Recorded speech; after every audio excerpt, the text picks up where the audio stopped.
Hello my dear students. In this video lecture, I am trying to explain the exceptions to law of demand. Exceptions to law of demand. In the earlier video, we are already explaining about the various things in connection with the law of demand. According to the law of demand concept, there is a inverse relationship between price and quantity demanded. Law of demand states that, or law of demand explains that there is a inverse relationship, there is a opposite relationship between price and quantity demanded.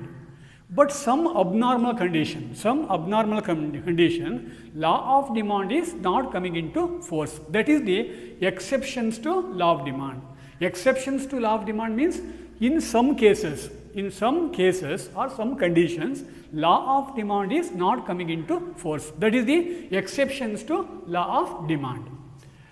ಆತ್ಮೀಯ ವಿದ್ಯಾರ್ಥಿಗಳೇ, JCBM college YouTube ಚಾನಲ್ಗೆ ಮತ್ತೊಮ್ಮೆ ನಿಮ್ಮನ್ನು ಆತ್ಮೀಯವಾಗಿ ಸ್ವಾಗತಿಸ್ತಾ ಇದ್ದೇನೆ. ಇವತ್ತಿನ ಒಂದು ವಿಡಿಯೋದಲ್ಲಿ ನಾನು ಮುಖ್ಯವಾಗಿ ನಿಮಗೆ ಬೇಡಿಕೆಯ ನಿಯಮದ ಅಪವಾದಗಳು ಯಾವುದು, ಬೇಡಿಕೆಯ ನಿಯಮದ ಅಪವಾದಗಳು ಅಥವಾ ಅದನ್ನು ವಿನಾಯಿತಿಗಳು ಅಂತ ಕೂಡ ಹೇಳ್ತಾರೆ, ಅಥವಾ ಮಿತಿಗಳು ಅಂತ ಕೂಡ ಅದನ್ನು ಹೇಳ್ತಾರೆ. ಅಂದರೆ ಬೇಡಿಕೆಯ ನಿಯಮದ ವಿನಾಯಿತಿ ಅಂದರೆ ಏನು ಅಂತ ಹೇಳಿದರೆ, ಕೆಲವು ಸನ್ನಿವೇಶಗಳಲ್ಲಿ ಬೇಡಿಕೆಯ ನಿಯಮ ಕಾರ್ಯಾಚರಣೆಗೆ ಬರೋದಿಲ್ಲ. ಈಗಾಗಲೇ ಅರ್ಥ ಮಾಡಿಕೊಂಡಾಗೆ ಬೆಲೆ ಮತ್ತು ಬೇಡಿಕೆಯ ನಡುವೆ ವಿರುದ್ಧವಾದ ಸಂಬಂಧ ಇದೆ. ಅಂದರೆ ಅರ್ಥ ಏನು, ಯಾವುದೇ ಒಂದು ಸರಕಿನ ಬೆಲೆ ಹೆಚ್ಚಾದರೆ ಬೇಡಿಕೆ ಕಡಿಮೆ ಆಗುತ್ತೆ, ಬೆಲೆ ಕಡಿಮೆ ಆದರೆ ಬೇಡಿಕೆ ಹೆಚ್ಚಾಗತ್ತೆ. ಇತರ ಸ್ಥಿತಿಗಳು ಸ್ಥಿರವಾಗಿದ್ದಾಗ ಬೆಲೆ ಮತ್ತು ಬೇಡಿಕೆಯ ನಡುವೆ ವಿರುದ್ಧವಾದ ಸಂಬಂಧ ಇದೆ ಎಂಬುದನ್ನು ಬೇಡಿಕೆಯ ನಿಯಮ ತಿಳಿಸುತ್ತೆ. ಇತರ ಸ್ಥಿತಿಗಳು ಸ್ಥಿರವಾಗಿದ್ದಾಗ ಬೆಲೆ ಹೆಚ್ಚಿದ್ದಾಗ ಕಡಿಮೆ ಸರಕನ್ನು, ಬೆಲೆ ಕಡಿಮೆ ಇದ್ದಾಗ ಹೆಚ್ಚು ಸರಕನ್ನು ಕೊಂಡುಕೊಳ್ತಾರೆ ಗ್ರಾಹಕರು ಎನ್ನುವ ಅಂಶವನ್ನು ಬೇಡಿಕೆಯ ನಿಯಮ ಹೇಳುತ್ತೆ. ಇದನ್ನು ನಾವು ಈಗಾಗಲೇ ಅರ್ಥ ಮಾಡ್ಕೊಂಡಿದ್ದೀವಿ. ಆದರೆ ಕೆಲವು ಸನ್ನಿವೇಶಗಳಲ್ಲಿ ಬೇಡಿಕೆಯ ನಿಯಮ ಕಾರ್ಯಾಚರಣೆಗೆ ಬರೋದಿಲ್ಲ, ಅಥವಾ ಈ ಬೆಲೆ ಮತ್ತು ಬೇಡಿಕೆಯ ನಡುವೆ ಈ ವಿರುದ್ಧವಾದ ಸಂಬಂಧಕ್ಕೆ ಬದಲಾಗಿ ನೇರವಾದ ಸಂಬಂಧ ಇರುತ್ತೆ. ಅದನ್ನು ನಾವು ಬೇಡಿಕೆಯ ನಿಯಮದ ವಿನಾಯಿತಿಗಳು, ಬೇಡಿಕೆಯ ನಿಯಮದ ಅಪವಾದಗಳು, ಬೇಡಿಕೆಯ ನಿಯಮದ ಮಿತಿಗಳು ಅಂತ ಕೂಡ ಹೇಳ್ತೇವೆ. ಅಂದರೆ ಬೇಡಿಕೆಯ ನಿಯಮ ಕೆಲವು ವೇಳೆ ಕಾರ್ಯಾಚರಣೆಗೆ ಬರೋದೇ ಇಲ್ಲ. ಬೆಲೆ ಮತ್ತು ಬೇಡಿಕೆಯ ನಡುವೆ ನೇರವಾದ ಸಂಬಂಧ ಅಲ್ಲಿ ಇರುತ್ತೆ, ವಿರುದ್ಧವಾದ ಸಂಬಂಧ ಇರೋದೇ ಇಲ್ಲ. ವಸ್ತುವಿನ ಬೆಲೆ ಹೆಚ್ಚಾದರೆ ಬೇಡಿಕೆಯೂ ಕೂಡ ಹೆಚ್ಚಾಗತ್ತೆ, ಬೆಲೆ ಕಡಿಮೆ ಆದರೆ ಬೇಡಿಕೆಯೂ ಕೂಡ ಕಡಿಮೆ ಆಗುತ್ತೆ. ಈ ರೀತಿಯ ಒಂದು ವ್ಯವಸ್ಥೆಯನ್ನು, ಸ್ಥಿತಿಗತಿಯನ್ನು ನಾವು ಬೇಡಿಕೆಯ ನಿಯಮದ ಅಪವಾದಗಳು, exceptions to law of demand ಅಂತ ಹೇಳ್ತೀವಿ. The first and foremost exceptions to law of demand, that is the inferior good, is also known as Giffen good. Inferior good is one of the important exceptions to law of demand. In case of inferior good, the law of demand is not coming into force. In the year of 19th century, at UK, England, the Robert Giffen is one of the economists who point out that in some cases, some abnormal conditions, law of demand is not coming into force. In the 19th century, a notable English economist, namely called as Robert Giffen, who point out that in some cases, in some abnormal conditions, the law of demand is not coming into force. That is pointed out by Robert Giffen in the 19th century. Before explaining the Giffen good or Giffen paradox, we are trying to know the meaning of inferior good. Inferior good is an exception to law of demand. Inferior good is also known as Giffen good. First of all, we are trying to understand the meaning of inferior good. Inferior good are those good when compared to the utility, the prices of such good is very, very less. That is known as inferior good. Inferior good is a type of good when compared to the amount of utility derived by the consumer who pay very less. Those type of commodities are namely called as inferior good. For example, salt, matchbox. In case of England, the bread, it is considered inferior good. Bread is an inferior good in case of England. Salt is an inferior good. when compared to the prices of the salt, a consumer who get more utility. When compared to utility, a consumer who pay very less in case of purchasing the salt, matchbox, etc. Those commodities are namely called as inferior good. Inferior good are an exception to law of demand that is pointed out by the Robert Giffen in England in the 19th century. It is an exception to law of demand. ಬೇಡಿಕೆಯ ನಿಯಮದ ಅಪವಾದಗಳ ಬಗ್ಗೆ ನಾನು ನಿಮ್ಗೆ ಹೇಳ್ತಾ ಇದ್ದೆ. ಮೊಟ್ಟ ಮೊದಲ ಅಪವಾದ ಯಾವುದು ಅಂತ ಹೇಳಿದರೆ ಅದನ್ನು ನಾವು ಗಿಫನ್ ಸರಕುಗಳು ಅಂತ ಕರಿತೇವೆ. ಗಿಫನ್ ಸರಕುಗಳು ಅಥವಾ ಅದನ್ನು ಗಿಫನ್ನನ ವಿರೋಧಾಭಾಸ ಅಂತ ಕೂಡ ಹೇಳ್ತಾರೆ. ಗಿಫನ್ ಸರಕು ಅಂದರೂ ಒಂದೇ, ಗಿಫನ್ನನ ವಿರೋಧಾಭಾಸ ಅಂದರೂ ಕೂಡ ಒಂದೇ. ಅದನ್ನು ಮುಖ್ಯವಾಗಿ ನಾವು ಹೇಳ್ತೀವಿ, ಅದನ್ನು ಕೀಳು ದರ್ಜೆಯ ಅಥವಾ ಕೆಳದರ್ಜೆಯ ಸರಕುಗಳು ಅಂತ ಹೇಳ್ತೀವಿ. ಕೆಳದರ್ಜೆಯ ಸರಕುಗಳನ್ನು ಗಿಫನ್ ಗೂಡ್ ಅಂತ ಕರಿತೇವೆ. ಅಥವಾ ಅಂಥ ಸರಕುಗಳ ವಿಚಾರದಲ್ಲಿ ನಾವು ಗಿಫನ್ನನ ವಿರೋಧಾಭಾಸವನ್ನು ನಾವು ಇಲ್ಲಿ ಕಾಣ್ತೇವೆ. ಹಾಗಾದರೆ ನಾವು ಮೊದಲಿಗೆ ಈ ಒಂದು ಕೀಳು ದರ್ಜೆಯ ಸರಕು ಅಂದರೆ ಏನು ಅಂತ ನಾವು ನೋಡಬೇಕಾಗತ್ತೆ. ಕೀಳು ದರ್ಜೆಯ ಸರಕುಗಳು ಅಂತ ಹೇಳಿದರೆ ಯಾವುದೇ ಒಂದು ಸರಕಿನಿಂದ ಲಭಿಸುವ ತುಷ್ಟಿಗುಣಕ್ಕೆ ಹೋಲಿಕೆ ಮಾಡಿದಾಗ ಅವುಗಳಿಗೆ ನೀಡುವಂಥ ಬೆಲೆ ತುಂಬ ಕಡಿಮೆ ಇರುತ್ತೆ. ಅಂಥ ಸರಕನ್ನು ನಾವು ಕೀಳು ದರ್ಜೆಯ ಕೆಳದರ್ಜೆಯ ಸರಕುಗಳು ಅಂತ ಹೇಳ್ತೇವೆ. ಕೆಳದರ್ಜೆಯ ಸರಕುಗಳು ಅಂದರೆ ಯಾವುದು? ಬೆಲೆ ತುಂಬ ಕಡಿಮೆ, ಆದರೆ ಅದರಿಂದ ಸಿಗುವಂಥ ಉಪಯೋಗ ಅಥವಾ ಯುಟಿಲಿಟಿ ತುಂಬ ಜಾಸ್ತಿ. ಅಂದರೆ ಯುಟಿಲಿಟಿ ತುಂಬ ಜಾಸ್ತಿ ಇದ್ದು ಅದರ ಬೆಲೆ ತುಂಬ ಕಡಿಮೆ ಇದ್ದರೆ ಅಂಥ ಸರಕನ್ನು ನಾವು ಕೀಳು ದರ್ಜೆಯ ಸರಕುಗಳು, ಕೆಳದರ್ಜೆಯ ಸರಕುಗಳು ಅಂತ ನಾವು ಕರಿಬೇಕಾಗುತ್ತೆ. ಅದಕ್ಕೆ ಒಂದು ಒಳ್ಳೆಯ ಉದಾಹರಣೆ ಯಾವುದು ಅಂತ ಹೇಳಿದರೆ, ಈಗ ನಮ್ಮ ಭಾರತ ದೇಶದಲ್ಲಿ ನಮ್ಮಲ್ಲಿ ಉಪ್ಪು ಅಥವಾ ಬೆಂಕಿ ಪೊಟ್ಟಣ ಇವೆಲ್ಲವೂ ಕೂಡ ಕೀಳು ದರ್ಜೆಯ ಸರಕುಗಳಾಗಿವೆ. ಅಂದರೆ ನೋಡಿ, for example when compare to the prices of the salt, ನೋಡಿ ಉಪ್ಪಿನ ಬೆಲೆಯನ್ನು ನೀವು ಕಂಪೇರ್ ಮಾಡಿ. ಉಪ್ಪಿಗೆ ನೀಡುವಂಥ ಬೆಲೆ ತುಂಬ ಕಡಿಮೆ, ಆದರೆ ಅದರಿಂದ ಸಿಗುವಂತಹ ನಮಗೆ ತುಷ್ಟಿಗುಣ ತುಂಬ ಜಾಸ್ತಿ ಇದೆ. ಉಪ್ಪು ನಮ್ಮ ದೈನಂದಿನ ಜೀವನದ ಅವಿಭಾಜ್ಯ ಅಂಗ. ಅಂದರೆ ಉಪ್ಪು ಅಷ್ಟು ನಮಗೆ ಪ್ರಮುಖವಾಗಿರುವಂತಹ ಒಂದು ಸರಕು. ಉಪ್ಪಿಗಿಂತ ರುಚಿ ಇಲ್ಲ, ತಾಯಿಗಿಂತ ಬಂಧುವಿಲ್ಲ ಎನ್ನುವಂಥ ಒಂದು ಗಾದೆ ನಮ್ಮಲ್ಲಿ ತುಂಬ ಪಾಪ್ಯುಲರ್ ಆಗಿರುತ್ತೆ. ಅಂದರೆ ಉಪ್ಪು ನಮಗೆ ಅಷ್ಟು ಪ್ರಾಮುಖ್ಯತೆಯನ್ನು ಪಡೆದಂಥ ಒಂದು ಸರಕಾಗಿದೆ. ಆದರೆ ಅವುಗಳಿಗೆ ನೀಡುವಂಥ ಬೆಲೆ ತುಂಬ ಕಡಿಮೆ ಅಲ್ವಾ? ಹಾಗಾಗಿ ಅಂಥ ಸರಕನ್ನು ನಾವು ಕೀಳು ದರ್ಜೆಯ ಸರಕು ಅಂತ ಕರಿತೇವೆ. ಅದೇ ರೀತಿಯಲ್ಲಿ ನೀವು ಮ್ಯಾಚ್ ಬಾಕ್ಸನ್ನು ನೋಡಿ, ಅಥವಾ ಈ ಮ್ಯಾಚ್ ಬಾಕ್ಸಿನ ಬೆಲೆಯನ್ನು ನೋಡಿ. ಅಂದರೆ ಒಂದು ಮ್ಯಾಚ್ ಬಾಕ್ಸಿಗೆ ₹1 ಇದ್ದರೆ ಅದರಿಂದ ಸಿಗುವ ತುಷ್ಟಿಗುಣ ನಮ್ಗೆ ತುಂಬ ಹೆಚ್ಚಾಗಿರುತ್ತೆ. ಅದು ನಮ್ಮ ಜೀವನದ ಅವಿಭಾಜ್ಯ ಅಂಗವಾಗಿರುತ್ತೆ. ಒಂದು ಮ್ಯಾಚ್ ಬಾಕ್ಸಿಗೆ ಕನ್ಸ್ಯೂಮರ್ಸ್ ₹10 ಕೊಡಲಿಕ್ಕೆ ಕೂಡ ರೆಡಿ ಇದ್ದಾನೆ. ಒಂದು ಪ್ಯಾಕ್ ಉಪ್ಪಿಗೆ ಒಬ್ಬ ಕನ್ಸ್ಯೂಮರ್ ₹100 ಕೊಡಲಿಕ್ಕೆ ಕೂಡ ರೆಡಿ ಇದ್ದಾನೆ. ಯಾಕಂತ ಹೇಳಿದರೆ ಅಂಥ ಸರಕು ಅದನ್ನು ತುಂಬ ಅಗತ್ಯವಾಗಿರುತ್ತೆ, ತುಂಬ ಅದು ತುಷ್ಟಿಗುಣವನ್ನು ಹೊಂದಿರುತ್ತೆ. ಆದರೆ ಮಾರುಕಟ್ಟೆಯಲ್ಲಿ ಅಂಥ ಸರಕುಗಳ ಬೆಲೆ ತುಂಬ ಕಡಿಮೆ ಇರುತ್ತೆ. ಇಂಥ ಸರಕಿನ ವಿಚಾರದಲ್ಲಿ ಬೇಡಿಕೆಯ ನಿಯಮ ಅನ್ವಯ ಆಗೋದಿಲ್ಲ. ಕೀಳು ದರ್ಜೆಯ ಸರಕಿನ ವಿಚಾರದಲ್ಲಿ ಬೇಡಿಕೆಯ ನಿಯಮ ಅನ್ವಯ ಆಗೋದಿಲ್ಲ. ಈ ಅಂಶವನ್ನು ಮೊಟ್ಟ ಮೊದಲ ಬಾರಿಗೆ ತೋರಿಸಿಕೊಟ್ಟವನು ಯಾರು? ರಾಬರ್ಟ್ ಗಿಫನ್. ಇಲ್ಲಿ ನೀವು 2 ಅಂಶ ಗಮನಿಸಬೇಕು. ಕೀಳು ದರ್ಜೆಯ ಸರಕು ಅಂದರೆ ಏನು ಅಂತ. ಈಗಾಗಲೇ ನಾನು ಹೇಳಿದಾಗ ಕೀಳು ದರ್ಜೆಯ ಸರಕು ಅಂದರೆ ಬೆಲೆಗೆ ಹೋಲಿಕೆ ಮಾಡಿದಾಗ ತುಷ್ಟಿಗುಣ ಹೆಚ್ಚಾಗಿರುವ ಸರಕುಗಳು, ಅವುಗಳಿಗೆ ನಾವು ಕೀಳು ದರ್ಜೆಯ ಸರಕು ಅಂತ ಕರಿತೇವೆ. ಈ ಕೀಳು ದರ್ಜೆಯ ಸರಕುಗಳು ಬೇಡಿಕೆಯ ನಿಯಮಕ್ಕೆ ಅಪವಾದವಾಗಿವೆ ಎಂಬುದನ್ನು ಮೊಟ್ಟ ಮೊದಲ ಬಾರಿಗೆ ತೋರಿಸಿಕೊಟ್ಟಂಥವನು ಯಾರು? ಈ ರಾಬರ್ಟ್ ಗಿಫನ್ ಎನ್ನುವಂತಹ ಒಬ್ಬ ಇಂಗ್ಲೆಂಡಿನ ಅರ್ಥಶಾಸ್ತ್ರಜ್ಞ. ರಾಬರ್ಟ್ ಗಿಫನ್ ಈತ ಒಬ್ಬ ಇಂಗ್ಲೆಂಡಿನ ಅರ್ಥಶಾಸ್ತ್ರಜ್ಞ. ಈತ 19ನೇ ಶತಮಾನದಲ್ಲಿ ಇಂಗ್ಲೆಂಡಿನಲ್ಲಿ ಈ ಕೀಳು ದರ್ಜೆಯ ಸರಕುಗಳು ಏನಾಗಿವೆ? ಬೇಡಿಕೆಯ ನಿಯಮಕ್ಕೆ ಅಪವಾದವಾಗಿವೆ ಎಂಬುದನ್ನು ಆತ ತೋರಿಸಿಕೊಟ್ಟ. ಹಾಗಾಗಿ ಕೀಳು ದರ್ಜೆಯ ಸರಕುಗಳನ್ನು ನಾವು ಗಿಫನ್ ಸರಕುಗಳು ಅಂತ ಕೂಡ ಕರಿತೇವೆ. ಕೀಳು ದರ್ಜೆಯ ಸರಕುಗಳಿಗೆ ನಾವು ಗಿಫನ್ ಸರಕುಗಳು ಅಂತ ನಾವು ಕರಿತೇವೆ. ಕೀಳು ದರ್ಜೆಯ ಸರಕಿಗೆ ನಾವು ಗಿಫನ್ ಸರಕು ಅಥವಾ ಗಿಫನ್ನನ್ನು ಈ ಕೀಳು ದರ್ಜೆಯ ಸರಕಿಗೆ ಅಥವಾ ಸರಕುಗಳು ಬೇಡಿಕೆಯ ನಿಯಮಕ್ಕೆ ಅಪವಾದವಾಗಿವೆ ಎಂಬ ಅಂಶವನ್ನು ತೋರಿಸಿಕೊಟ್ಟ ಕಾರಣಕ್ಕೋಸ್ಕರವಾಗಿ ಕೀಳು ದರ್ಜೆಯ ಸರಕನ್ನು ಗಿಫನ್ ಗೂಡ್ ಅಂತ ಕೂಡ ನಾವು ಕರಿಬೇಕಾಗುತ್ತೆ. It is one of the important exceptions to law of demand. Robert Giffen who tried to explain his paradox or Giffen good with the help of an example. In case of England, at the time of 19th century, bread and the meat are the staple food of English people. At the time of the 19th century, bread and the meat are the staple food of the English people. Bread is an inferior good, meat is a superior good. In case of England, the prices of the bread constantly declining. According to law of demand, people will buy more according to law of demand.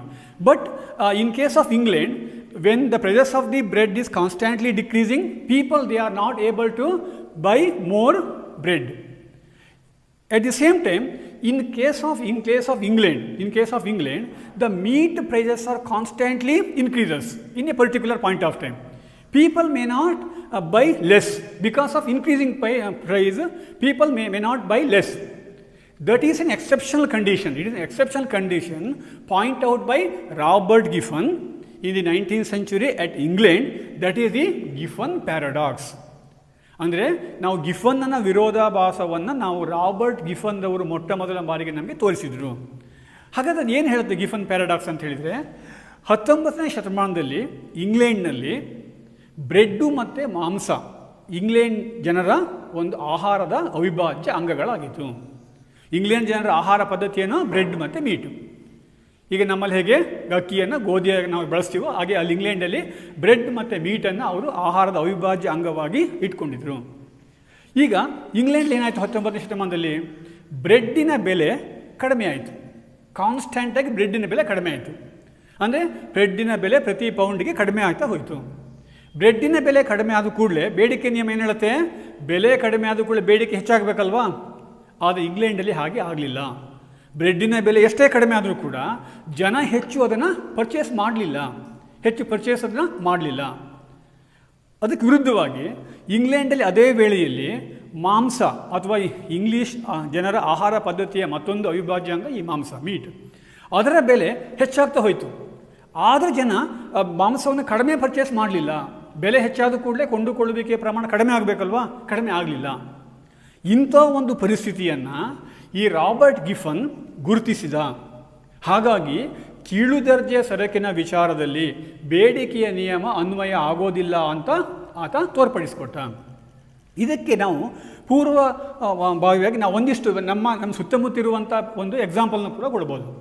For example, in India the salt price, whatever the amount of price increases in case of salt matchbox, people may not buy less because the salt is the integrated part of the human life in India.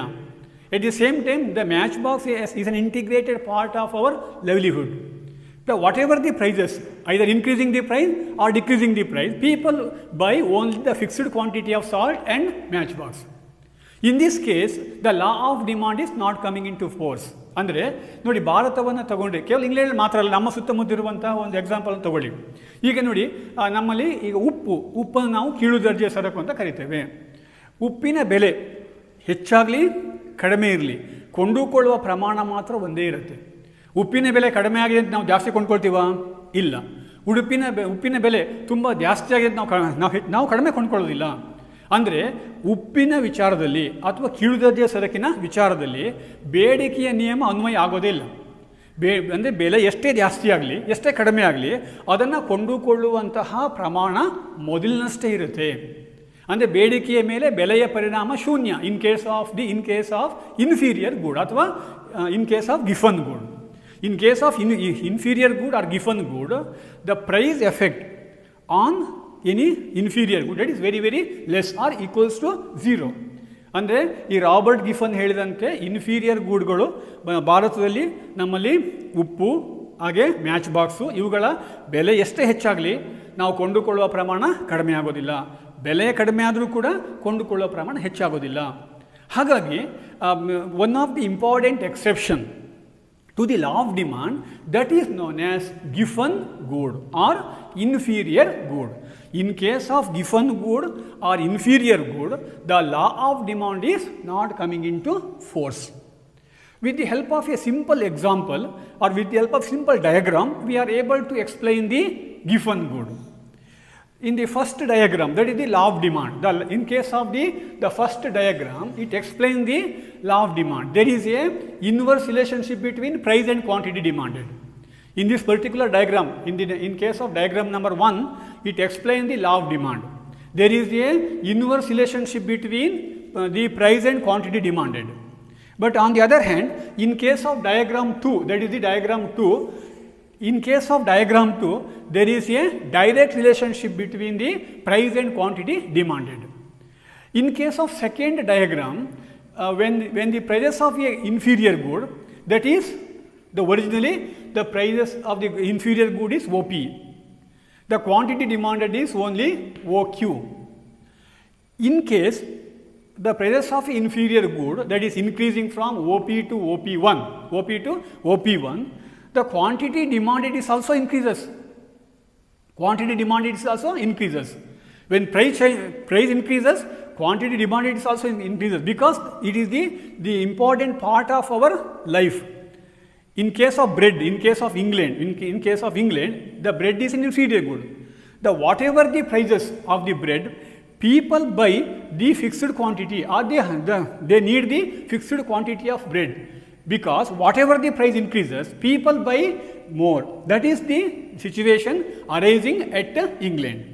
Nodi, inferior good ಅಥವಾ ಕೀಳು ದರ್ಜೆಯ ಸರಕಿನ ವಿಚಾರದಲ್ಲಿ ಬೇಡಿಕೆ ರೇಖೆ ಹೇಗಿರುತ್ತೆ ಅಂತ ನಾವೀಗ ನೋಡಬೇಕಾಗತ್ತೆ. ನೋಡಿ, ಈಗ ಅಲ್ಲಿ ಎರಡು ನಿಮಗೆ ಡಯಾಗ್ರಾಮ್ ಇದೆ. ಒಂದನೇ ಡಯಾಗ್ರಾಮು ಬೇಡಿಕೆಯ ನಿಯಮವನ್ನು ನಿಮ್ಗೆ ತಿಳಿಸುತ್ತೆ. ಒಂದನೇ ಡಯಾಗ್ರಾಮ್ ಏನು ಹೇಳುತ್ತೆ? ಬೇಡಿಕೆಯ ನಿಯಮ ತಿಳಿಸುತ್ತೆ. ಬೆಲೆ ಮತ್ತು ಬೇಡಿಕೆಯ ನಡುವೆ ಇಲ್ಲಿ ವಿರುದ್ಧವಾದ ಸಂಬಂಧ ಇದೆ ಎಂಬುದನ್ನು ತೋರಿಸುತ್ತೆ. ಬೆಲೆ ಹೆಚ್ಚಾದಾಗ ಬೇಡಿಕೆ ಕಡಿಮೆ ಆಗಿದೆ. ನೋಡಿ, ಬೆಲೆ ಹೆಚ್ಚಿದ್ದಾಗ ಬೇಡಿಕೆ ಇಲ್ಲಿ ಕಡಿಮೆ ಆಗಿದೆ. ನೋಡಿ, ಬೆಲೆ ಜಾಸ್ತಿ ಇದೆ, 10 ರೂಪಾಯಿ ಇದೆ, ಕೇವಲ ಒಂದೇ ಸರಕನ್ನು ಕೊಂಡುಕೊಂಡಿದ್ರು. ಬೆಲೆ ಏನಾಯ್ತು, ಈಗ ಅದು 6 ರೂಪಾಯಿ ಇಳಿದಿದೆ, ಹಾಗೆ 3 ಸರಕನ್ನು ಕೊಂಡುಕೊಂಡಿದ್ದಾರೆ. ಅಂದರೆ ಬೆಲೆ ಮತ್ತು ಬೇಡಿಕೆಯ ನಡುವೆ ವಿರುದ್ಧವಾದ ಸಂಬಂಧವಿದೆ ಅಂಶವನ್ನು ಡಯಾಗ್ರಾಮ್ ನಂಬರ್ 1 ತಿಳಿಸುತ್ತೆ, ಅಥವಾ ಇದು ಬೇಡಿಕೆಯ ನಿಯಮವನ್ನು ತೋರಿಸುವಂಥ ಡಯಾಗ್ರಾಮ್ ಆಗಿದೆ. ಹಾಗೆ ಇಲ್ಲಿ ನೋಡಿ, ಡಯಾಗ್ರಾಮ್ ನಂಬರ್ 2 ಅಥವಾ ಎರಡನೇ ಡಯಾಗ್ರಾಮಿಗೆ ಬನ್ನಿ. ಇಲ್ಲಿ ಬೆಲೆ ಹೆಚ್ಚಾದಾಗ, ಇನ್ನು ಕೆಲವು ಸನ್ನಿವೇಶಗಳಲ್ಲಿ ಬೆಲೆ ಹೆಚ್ಚಾದರೂ ಕೂಡ ಕೊಂಡುಕೊಳ್ಳುವ ಪ್ರಮಾಣ ಕಡಿಮೆ ಆಗೋದಿಲ್ಲ. ಉಪ್ಪಿನ ಬೆಲೆ 1 ಕಿಲೋಗೆ 10 ರೂಪಾಯಿ ಇತ್ತು, ಅಥವಾ ಇನ್ನು ಅದು ಒಂದು ಫ್ಯಾಮಿಲಿಗೆ ಒಂದು ತಿಂಗಳಿಗೆ ನಮಗೆ 1 ಕಿಲೋ ಉಪ್ಪು ಬೇಕು ಅಂತ ಇಟ್ಕೊಳ್ಳಿ, ಅಥವಾ 2 ಕಿಲೋ ಉಪ್ಪು ಬೇಕು ಅಂತ ಇಟ್ಕೊಳ್ಳಿ. ಉಪ್ಪಿನ ಬೆಲೆ ಜಾಸ್ತಿ ಆದರೂ ಕೂಡ ನಾವು ಕೊಂಡುಕೊಳ್ಳೋ ಪ್ರಮಾಣವನ್ನು ಕಡಿಮೆ ಮಾಡಲಿಕ್ಕೆ ಬರೋದೇ ಇಲ್ಲ. ಉಪ್ಪನ್ನು ನಾವು ತಿಂದೇ ಇರಲಿಕ್ಕೆ ಸಾಧ್ಯ ಇರೋದೇ ಇಲ್ಲ. ಹಾಗೆ ಮ್ಯಾಚ್ ಬಾಕ್ಸ್ ಒಂದು ಮಂತಿಗೆ ನಮಗೆ 1 ಡಜನ್ ಮ್ಯಾಚ್ ಬಾಕ್ಸ್ ಬೇಕು ಅಂತ ಇಟ್ಕೊಳ್ಳಿ. ಅದರ ಬೆಲೆ ಎಷ್ಟೇ ಆಗಲಿ, ಜಾಸ್ತಿ ಆದರೂ ಕೂಡ ನಾವು ಕೊಂಡುಕೊಳ್ಳೋ ಪ್ರಮಾಣವನ್ನು ಕಡಿಮೆ ಮಾಡಲಿಕ್ಕೆ ಬರೋದಿಲ್ಲ. ಅದನ್ನು ನಮಗೆ ಇದು ತೋರಿಸ್ತಾ ಇದೆ. In case of, in the diagram second explains that whatever the price increases, when price increases, the quantity demanded is also increases in case of the inferior good. In case of inferior good, when price increases from OP to OP1, OP2, etc., the quantity demanded is also increases. That is the direct relationship between price and quantity demanded. In case of inferior good, there is a direct relationship between price and quantity demanded. That is, in the first time in the history, pointed by Robert Giffen, a notable English economist. As a result of this, the inferior good are also known as Giffen good. Inferior good are also known as Giffen good. ನೋಡಿ, ಈ ಒಂದು ಕೀಳು ದರ್ಜೆಯ ಸರಕಿನ ವಿಚಾರದಲ್ಲಿ ಬೇಡಿಕೆಗೂ ಮತ್ತು ಬೆಲೆಗೂ ನೇರ ಸಂಬಂಧ ಇರುತ್ತೆ. ಬೆಲೆಯಲ್ಲಿ ಹೆಚ್ಚಳ ಆದರೂ ಕೂಡ ಬೇಡಿಕೆ ಹೆಚ್ಚಾಗ್ತಾ ಹೋಗುತ್ತೆ. ಅಂದರೆ ಬೆಲೆಯಲ್ಲಿ ಏನೇ ಹೆಚ್ಚಳ ಆದರೂ ಕೂಡ ಬೇಡಿಕೆಯ ಪ್ರಮಾಣದ ಮೇಲೆ ಅದು ಯಾವುದೇ ರೀತಿಯ ಪರಿಣಾಮವನ್ನು ಅದು ಬೀರೋದಿಲ್ಲ ಎನ್ನುವ ಅಂಶ ತೋರಿಸ್ತಾ ಇದೆ. ನೋಡಿ, ಇಲ್ಲಿ ಇದು ಮೇಲ್ಮುಖವಾಗಿ ಬೇಡಿಕೆಯ ರೇಖೆ ಚಲಿಸ್ತಾ ಇದೆ. ಅಲ್ಲಿ ಫಸ್ಟ್ ಒನ್ನಲ್ಲಿ ಕೆಳಮುಖವಾಗಿ ಬೇಡಿಕೆ ರೇಖೆ ಚಲಿಸ್ತಾ ಇತ್ತು, ಇಲ್ಲಿ ಮೇಲ್ಮುಖವಾಗಿ ಬೇಡಿಕೆ ರೇಖೆ ಚಲಿಸ್ತಾ ಇದೆ. ಹಾಗಾಗಿ ಈ ಒಂದು ಅಂಶವನ್ನು ಅಥವಾ ಬೇಡಿಕೆಯ ನಿಯಮಕ್ಕೆ ಈ ಒಂದು ಗಿಫನ್ ಸರಕುಗಳು ಅಥವಾ ಕೀಳು ದರ್ಜೆಯ ಸರಕುಗಳು ಅಪವಾದವಾಗಿವೆ ಎಂಬ ಅಂಶವನ್ನು ಮೊಟ್ಟ ಮೊದಲ ಬಾರಿಗೆ ರಾಬರ್ಟ್ ಗಿಫನ್ ಎನ್ನುವಂಥ ಅರ್ಥಶಾಸ್ತ್ರಜ್ಞ 19ನೇ ಶತಮಾನದಲ್ಲಿ ತೋರಿಸಿಕೊಟ್ಟಿದ್ದಾನೆ. ಹಾಗಾಗಿ ಇದನ್ನು ಇನ್ಫೀರಿಯರ್ ಗೂಡ್ ಅಂತ ನಾವು ಕರಿಬೇಕಾಗುತ್ತೆ. Inferior good is an exceptions to law of demand. ಕೀಳು ದರ್ಜೆಯ ಸರಕುಗಳು ಬೇಡಿಕೆಯ ನಿಯಮಕ್ಕೆ ಅಪವಾದವಾಗಿವೆ. That is about one of the important exceptions of law of demand. In the next video, I am trying to explain some other exception cases. The law of demand is not coming into force. ಮುಂದಿನ ತರಗತಿಯಲ್ಲಿ ನಾವು ಬೇಡಿಕೆಯ ನಿಯಮದ ಇತರ ಕೆಲವು ವಿನಾಯಿತಿಗಳ ಬಗ್ಗೆ ನಾನು ನಿಮಗೆ ತಿಳಿಸಲಿಕ್ಕೆ ಇಷ್ಟಪಡ್ತೀನಿ. Thank you.